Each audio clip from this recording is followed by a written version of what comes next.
ఈ దేశంలో క్రైస్తవులు ఉండకూడదు. ఈ దేశంలో క్రైస్తవులు ఉండకూడదు. కాబట్టి ఏం చేయాలి? శ్రమ పుట్టించాలి, కష్టం పుట్టించాలి, దాడి చేయాలి, చర్చలు పడేయాలి, సేవకులు లేకుండా చేయాలి, మందిరాలు లేకుండా చేయాలి, సువార్త చెప్పకుండా చేయాలి అని ఉద్దేశంతో చాలా చోట్ల మందిరాలను ఏం చేస్తున్నారు? కూల్చేస్తున్నారు. చెప్పా పెట్టకుండా, అడగకుండా, ఇంటిమేషన్ ఇవ్వకుండా, కారణం లేకుండా ఏం చేస్తున్నారు? కూల్చేస్తా ఉన్నారు. మరి దేవుని సేవకులు కూడా అవకాశం దొరికిన చోట ఏం చేస్తున్నారు? చంపేస్తా ఉన్నారు. ఈ నార్త్ రాష్ట్రాల్లో ఎక్కువ మంది సేవకులు, విశ్వాసులు జైళ్ళలో ఉంటున్నారు. ఎందుకంటే ప్రార్థిస్తే, బైబిల్ పట్టుకుంటే, గుడికి వెళ్తే నార్త్ రాష్ట్రాల్లో జైలు శిక్ష. ఎందుకని? ఆ రాష్ట్రాలన్నిటిలో కూడా వాళ్ళకి బలం ఉన్నది, శక్తి ఉన్నది. కాబట్టి వాళ్ళు ఏం చేస్తారంటే అక్కడ దేవుని వాక్యం లేకుండా, సువార్త లేకుండా, సేవ లేకుండా, మందిరాలు లేకుండా చేయాలని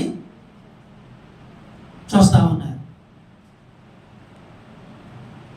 ఇప్పుడు నార్త్ నుండి ఈ దక్షిణ రాష్ట్రాలలో కూడా ఏం చేయాలని?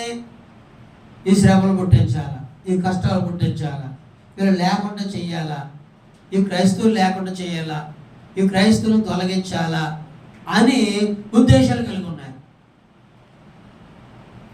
కాబట్టి మన ఆంధ్రాలో కూడా, మన ప్రాంతంలో కూడా వాళ్ళు ఏమయ్యారు? వాళ్ళు గెలవగలిగారు, వాళ్ళు సింహాసనాలు స్థాపించగలిగారు, వాళ్ళు ప్రభుత్వాలు కొనసాగిస్తూ ఉన్నారు. ఇక్కడ కూడా గొడవలు, సమస్యలు, కూల్చివేతలు, దాడులు చేయటానికి ప్రయత్నాలు చేస్తానే ఉన్నారు. ఆ మధ్య కృష్ణానదిలో ఒక చోట బాప్తిస్మం ఎత్తుంటే పెద్ద సమస్యగా చేసేసారు. ఇక్కడ బాప్తిస్మం ఇవ్వడానికి వీలు లేదు. ఈ మధ్యకాలంలో మంగళగిరిలో కూడా ఒక చర్చి తగలడిపోయింది. ఇక్కడ దగ్గరలో ఆకువీడులో కూడా ఒక మందిరాన్ని, ఇల్లుని చెప్పా పెట్టకుండా కూల్చిపడేశారు. అంటే మనకి ఎలా ఉందంటే, నాకేం లేదుగా, నాకేం శ్రమ లేదుగా, నేను చక్కగా తింటున్నాను, తాగుతున్నాను, పండుకుంటున్నాను, పనికి వెళ్తున్నాను, హాయిగా ఉంది అన్నట్టుంది. ఇప్పుడు నోవాహు కాలంలో కూడా చాలా మంది ప్రజలకు అలాగే ఉంది. నోవాహు అంటున్నాడు, నాశనం రాబోతుంది, ఉగ్రత రాబోతుంది, కీడు రాబోతుంది, నేను ఓడ కడుతున్నాను, వాళ్ళలోకి రండి, తప్పించుకోండి అని చెబుతా ఉన్నాడు. కానీ ప్రజలు ఏం చేస్తున్నారని చెప్పండి? ప్రజలు ఏం చేస్తున్నారంటే తినటం, ఇంకా తాగటం, పెళ్లి చేసుకోవటం, పెళ్ళికి ఇవ్వటం, ఇల్లు కట్టుకోవటం, నాటుకోవటం, ఇలాంటి పనులోనే ఉన్నారు తప్ప ఉగ్రతలో నుండి రక్షణ పొందాం, ఆ వాళ్ళలోకి వెళ్దాం, తప్పించుకుందాం అని ఎవ్వరు కూడా అనుకోలేదు. వాళ్ళు ఏమనుకున్నారంటే ఉగ్రత వచ్చిద్దా అనుకున్నారు. ఉగ్రత వచ్చిద్దా, వర్షం వచ్చిద్దా, ఈ పడవ మనల్ని కాపాడుతుందా అనుకున్నాడు. మరి వచ్చిందా? వచ్చిందా? వచ్చినప్పుడు ఎవరైనా తప్పించుకున్నారా? ఎవరైనా కాపాడుకోగలిగారా? లేదు. ఆ ఓడలోకి వెళ్ళిన నోవాహు కుటుంబం తప్ప అందరూ నీళ్ళల్లో కొట్టుకుని పోయారు.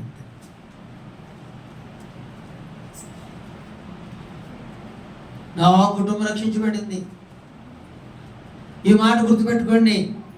నువ్వు రక్షించబడి విశ్వాసం కలిగి ప్రార్థన కలిగి దేవుల్లో సాగుతూ ఉన్నప్పుడు నీ మీదకు వచ్చేటువంటి కీడుల నుండి, ఉగ్రత నుండి, సమస్యల నుండి దేవుడు నిన్ను తప్పనిసరిగా తప్పిస్తాడు. హల్లెలూయా, హల్లెలూయా.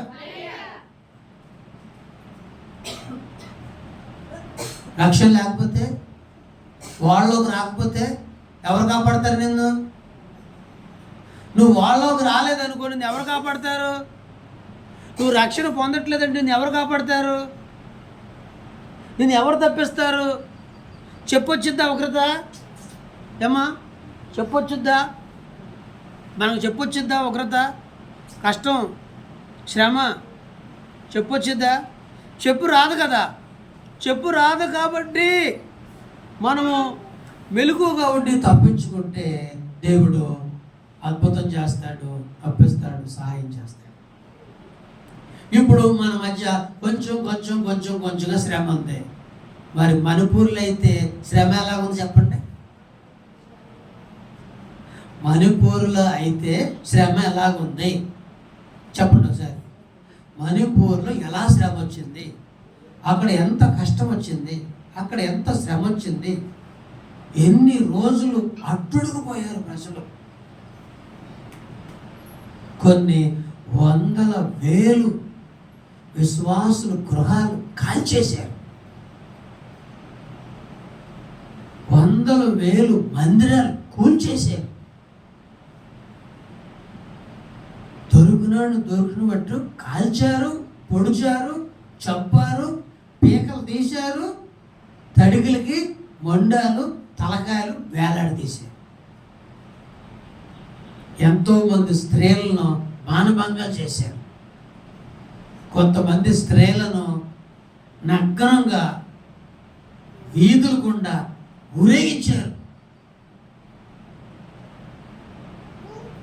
మనకు రాలేదు కాబట్టి మనం తింటున్నాం, తాగుతున్నాం, డబ్బులు సంపాదించుకుంటున్నాం, వడ్డీ వ్యాపారం చేసుకుంటున్నాం, లక్షలు కూడెట్టుకుంటున్నాం, డబ్బున్న దానిలో మారుతున్నాం, హ్యాపీగా.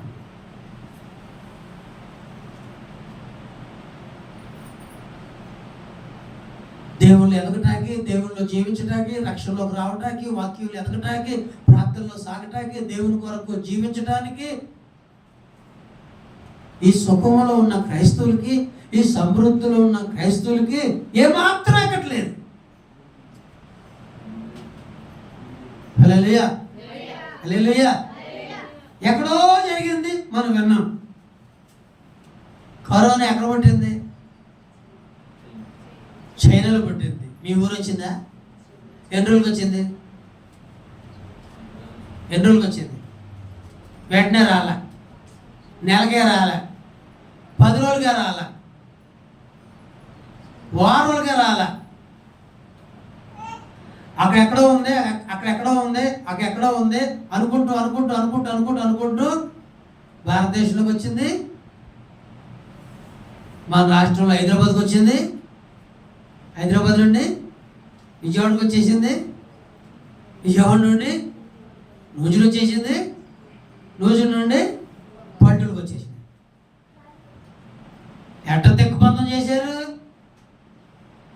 ఎల్లిచ్చారా? కథలు ఇచ్చారా? ఇప్పుడు క్రైస్తవుల మీద కూడా ఇలాంటి శ్రమ రాబోతుంది. మీరు బాగా ప్రార్థనలో ఉండాలి. మీరు నిద్రపోతూ ఉండకూడదు. మెలకుగా ఉండాలి. యామరపాటుగా ఉండకూడదు. నేను కట్టుకుంటున్నాను, నేను పొలం వేసుకుంటున్నాను, నేను దున్నుకుంటున్నాను, నేను వ్యాపారం చేసుకుంటున్నాను, నాకేంట్లే అని నువ్వు ఏమరపాటుగా ఉన్నావు అనుకో. లోతు భార్య ఎలా ఉంది చెప్పండి? లోతు భార్య ఎలా ఉంది? త్వరగా పరిగెత్తుకు వెళ్ళిపోండి అమ్మా అంటే ఏమన్నా కదులుతుందా? మెల్లగా మెల్లగా కదులుతుంది. అందుకే లోతు పిల్లలు ముందున్నారు, ఈ వెనకాల ఉంది. ఎందుకని? నత్తలా నడుస్తుంది. ఎలాగా? అమ్మో సుధమ కుమార మా పట్టణాలన్నీ కాలిపోతాయంట, ఉగ్రత వచ్చిందంట, ఇంకేముంది పరిగెత్తుకుని స్పీడ్గా పారిపోతాం అన్న చురుకుదనం లేదు. నిదానంగా వెళ్దాం వద్దా అని వెళ్తుంది. దానికి తోడు దేవుడు ఏమన్నాడు? వెనక చూడొద్దు అన్నాడు. ఇదో పెద్ద బాధ అయిపోయింది. లేకపోతే 100 సార్లు చూసేదే. వెనక చూసే అవకాశం ఉంటే కనుక ఏమైపోతుందని చెప్పి 100 సార్లు చూసేదే. నా గేదెలు ఎలా కాలిపోతున్నాయి, నా ఇల్లు ఎలా కాలిపోతుంది, నా మనుషులు ఎలా కాలిపోతున్నారు, నా అల్లుళ్ళు ఎలా కాలిపోతున్నారు చూసుకుంటా వెళ్ళేది. కానీ దేవుడు వెనక్కి వెళ్ళొద్దు అన్నాడు కాబట్టి ఒగ్గు పట్టుకుని మెల్లగా నిదానంగా నడుపుతా ఉంది. లోతు మాత్రం, పిల్లలు మాత్రం కొంచెం స్పీడ్గా వెళ్తున్నారు. ఏమాత్రం వెనకాల నిదానంగా లోతు పిల్లలు వెళ్ళిపోయినాక వెళ్దాంలే అనుకుందాం. ఒకవేళ ప్రార్థన కూడా అంతే కదా. లోతు భార్యలాగానే చాలా మంది విశ్వాసులు వెళ్దాంలే ముందు వెళ్తారు. వాళ్ళు వెళ్తారులే, వాళ్ళు వెళ్ళాక వెళ్దాంలే, ఈలోపు ఏమైందిలే, ఇప్పుడే ఏమైందిలే, ఇంకా అయ్యగారు పాడుతున్నాడుగా, పాటలు అవనీలే, నాకు పాటలు వచ్చు కదా, ముందేళ్ళు పాడి దేవుని కనపరుద్దామే ఆశ ఉండదు. లేదా నాకు వాక్యం చెప్పటం వచ్చే ముందెళ్ళిపోయి అయ్యగారు దింపేసి, అయ్యగారు నేను వాక్యం చెప్తాను,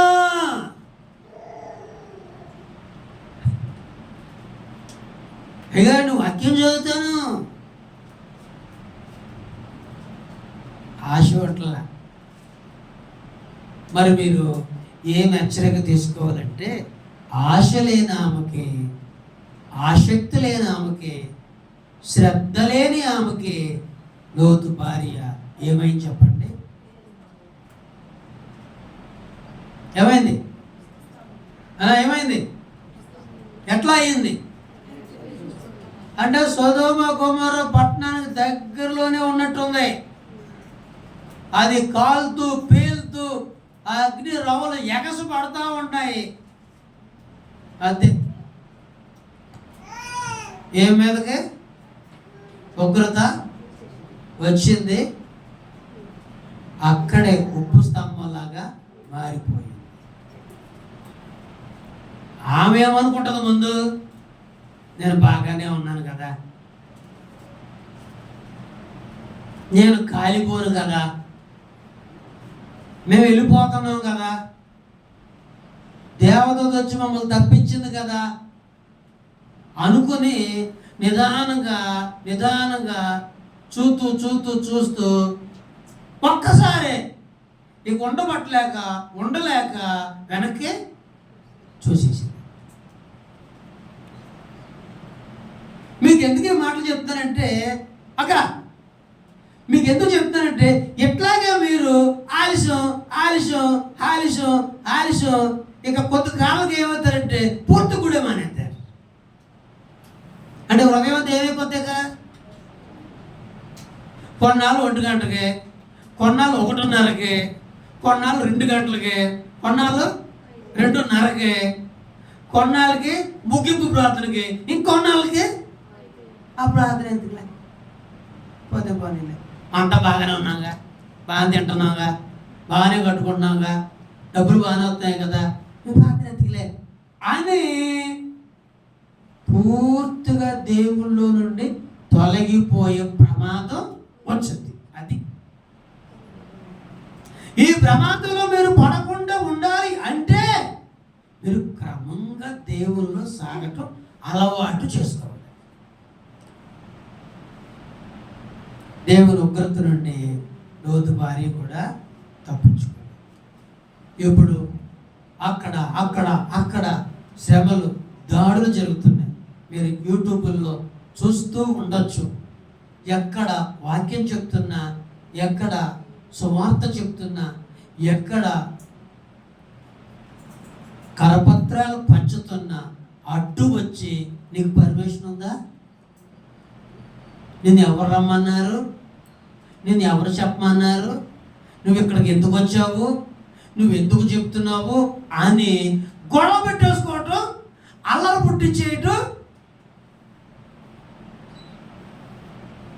సువార్త చెప్పుకుంటా ఆటంకం పెట్టేస్తా ఉన్నారు.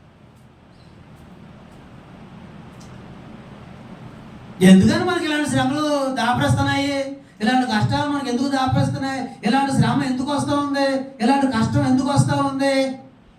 ఆ మధ్యకాలంలో హైదరాబాద్లో ఒక ఆయన్ని కొడితే మైండ్ లెస్ అయిపోయి హాస్పిటల్లో చాలా రోజులు, చాలా నెలలు వైద్యం తీసుకుంటూ ఆఖరికి చనిపోయాడు.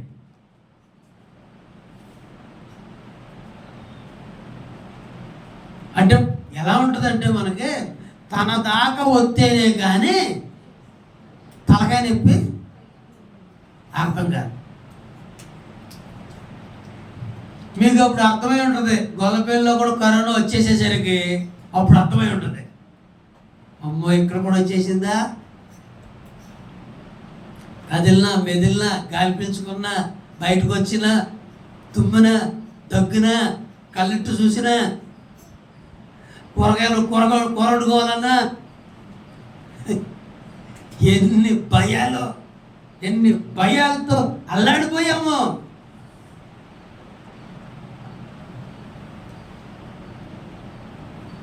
ఇలాగే మనం చూస్తూ ఉంటాం, నిర్లక్ష్యంగా ఉంటాం. రక్షణ లేని వాళ్ళు రక్షణ లేకుండా ఉంటారు, రక్షించబడిన వాళ్ళు అలాగే ఉంటారు. శ్రమ రానే వచ్చింది. వాక్యం లేకుండా చేసే రోజులు వస్తున్నాయి. గుళ్ళోకి వెళ్ళి ఆరాధన చేసుకునే రోజులేక ముందు ఉంటాయో ఉండవో చెప్పం. బాప్తీసం తీసుకోవాలన్నా శ్రమే, గుడికి రావాలన్నా శ్రమే, బైబిల్ పట్టుకోవాలన్నా శ్రమే. అందరూ ఏకమయ్యి ఈ క్రైస్తవ్యంలో శ్రమ పుట్టిస్తే, కష్టం పుట్టిస్తే ఇదంతా చెదిరిపోద్ది అనుకుంటున్నారు. కానీ క్రైస్తవ్యాన్ని ఎవరు కూడా నాశనం చేయలేరు. క్రైస్తవ్యాన్ని లేకుండా ఎవ్వరు చేయలేరు. శ్రమ పుట్టిస్తాడు, కష్టం పుట్టిస్తాడు, బెదిరిస్తాడు, భయపడతాడు. చంపితే కొంతమంది చంపుతారు, అయితే కొన్ని గుళ్ళు పడేస్తారు, కొంత గలిబిలు చేస్తారు. కానీ క్రైస్తవ్యాన్ని ఆపటం ఎవరి తరము కాదు. హల్లెలూయా. మనం ఏం చేయాలి? దేవుడు ఎలా కాపాడతాడు కదా, మనం మాత్రం ఏం చేద్దాం? చక్కగా లోకంలో బతుకుతామా? హల్లెలూయా. పరిస్థితి ఎలా ఉందంటే, అమ్మ ప్రార్థనకి వెళ్తావా, కొట్టడమే, అలాంటి పరిస్థితులు వస్తున్నాయి. యాబాయ్ నువ్వు గుడికి వెళ్తావు అనుకోడు కదా, అవి వెళ్తానండి నేను కొట్టడరా. అలాంటి రోజులు రాబోతున్నాయి. హల్లెలూయా. రెండు చేతుల పైకెత్తి హల్లెలూయా. దేవుని బట్టి శ్రమలు బట్ట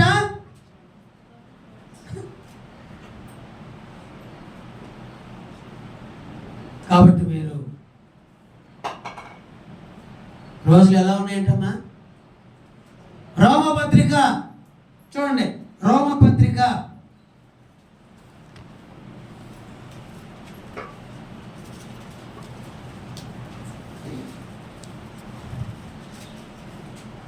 13వ అధ్యాయము 11వ వచనాన్ని చదువుకుందాం.